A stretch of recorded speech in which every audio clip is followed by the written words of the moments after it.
So one more time, this is the camera move that we just did on the single layer background. And for most things, this is sufficient. You wouldn't need to do anything more complicated than this for a simple zoom in on a background. But in some cases, we would want to show more depth to the background, so I'm going to show you how to do that now. So let me put this away and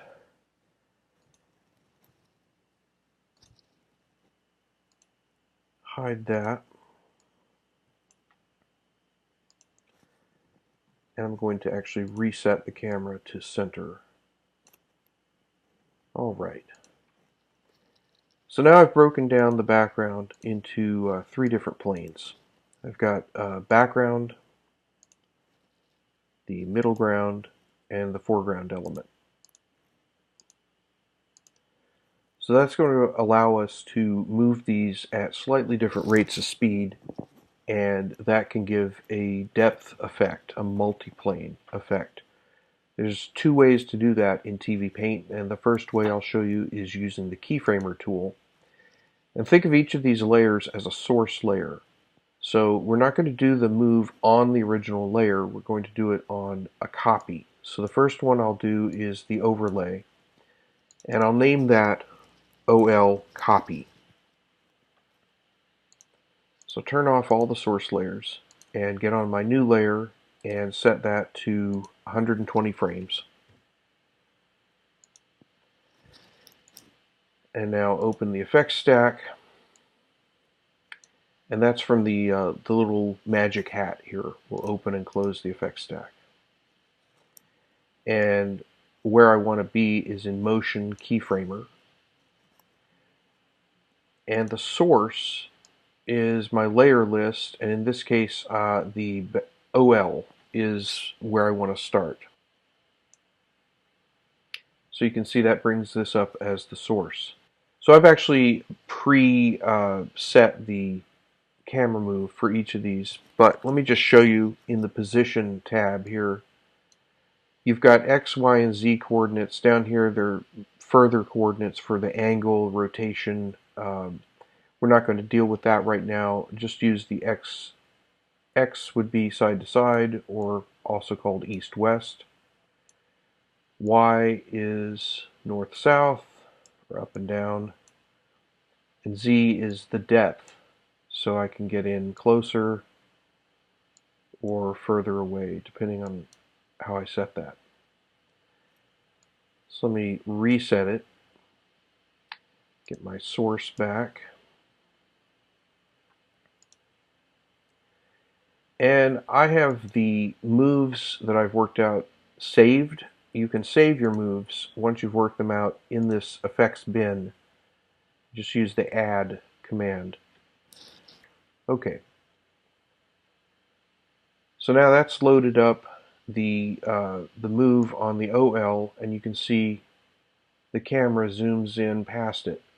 Now actually, that's not what's happening. The camera is stationary, but the illusion of movement is the way we're repositioning the overlay. Let's go back to the position tab. You can see the start position here, X, Y, and Z. Z is 0 because there's no change in the depth yet, but I've set the X start point at 1024, the Y start point is at 663. Now watch it change as it progresses. So I set the second keyframe here at the end on 120 frames. The Z is minus 140. The Y hasn't changed. It's still 663.5. And the X coordinate is now 860 because it's shifted over as the camera moves in past that. So then you would select all of those and make sure that your selection is set to apply on frames, and then render it. And depending on how big the file is in terms of the resolution, the rendering of the effect could take anywhere from 10 seconds to a minute. And that also depends on your computer speed or memory as well. So we'll just let that finish rendering.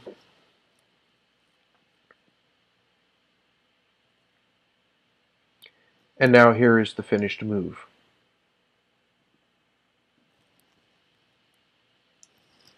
Now I'll do the chair next. So name that chair copy. You can leave the overlay on or off. I'm just going to turn it off for now for clarity. So again, in the position tab, I am going to preload my chair move that I've got and set that to 120 frames.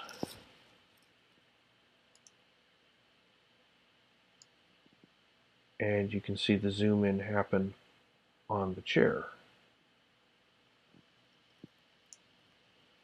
See them both together, and I think you can see our camera move starting to come together here. So then again, you would select all those frames and render it for the entire 120 frames. And now let's make a new layer for the background copy.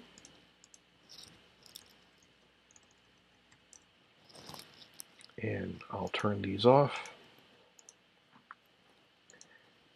From my effects bin, I'm going to load the background layer move. And the source file that you'll be provided with for this has all this, so you'll be able to see how to apply it to your layer. So let me set the exposure value to 120 and make sure it's set on the source as the background. Preview on. Okay. And there's our move.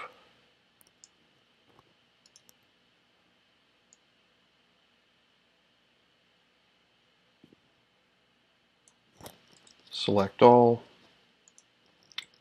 and render.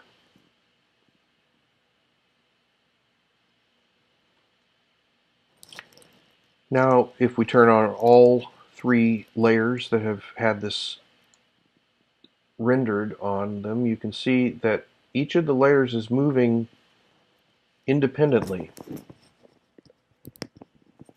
So that gives a depth illusion, an illusion of depth. And I'm going to do one more thing to the overlay. I'm going to do a sort of fake depth of field on that, so that you know how sometimes a foreground object or a background object will go soft focus because the center of focus is here further out. So to do that, I'm going to go to get rid of this and go to blur, Gaussian blur. And again, I've already loaded my overlay blur effect. I've got it saved here in the effects stack. So watch what happens. The blur starts, I set the start for 0. There's no blur at all at the beginning. There's a keyframe here and a keyframe at the end.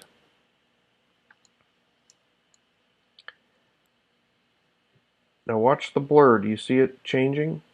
It's progressively moving forward towards the end point where I've got the blur at 9.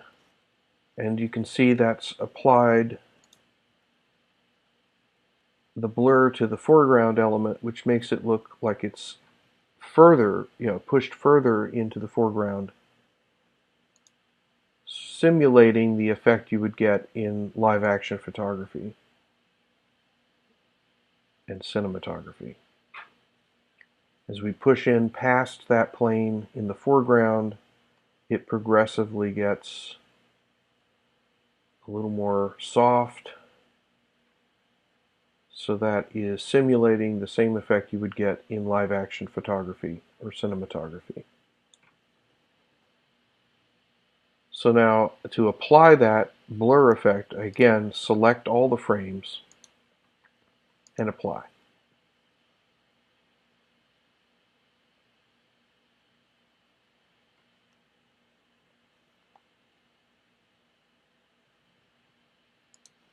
Okay.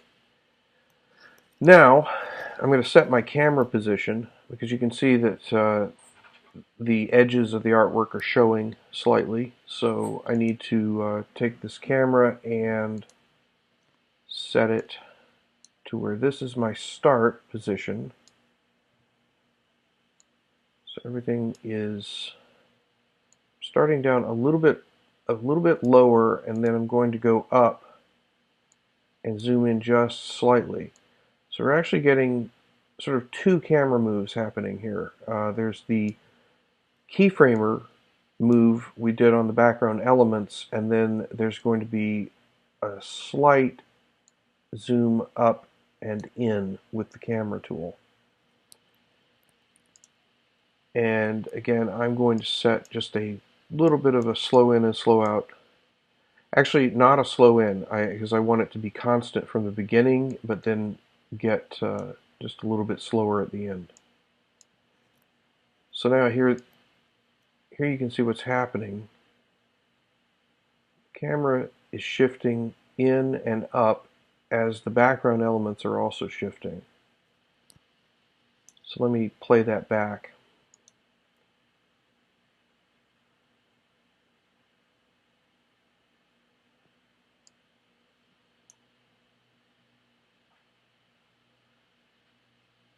And let me show you what you would get if you did a little more radical move in.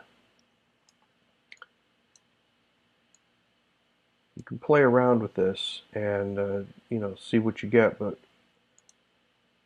in this case we're getting much closer in on the throne. So it's a move within a move. You could in fact do this. Set another camera position.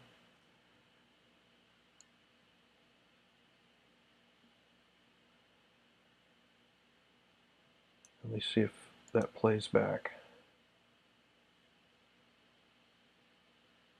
It's playing back a little choppy because right now it's using a lot of memory to render this. So I'm not sure if you can see that, but it's giving it a slightly different effect to the move, and we could put the curve down here, getting closer to that, so that it curves upwards. That might actually look better. Oh yeah, that's much better. So now you've got the depth effect from the KeyFramer effects that we applied to the elements, each of the planes. And you've got a nice little curve on the camera push in to the throne there at the end.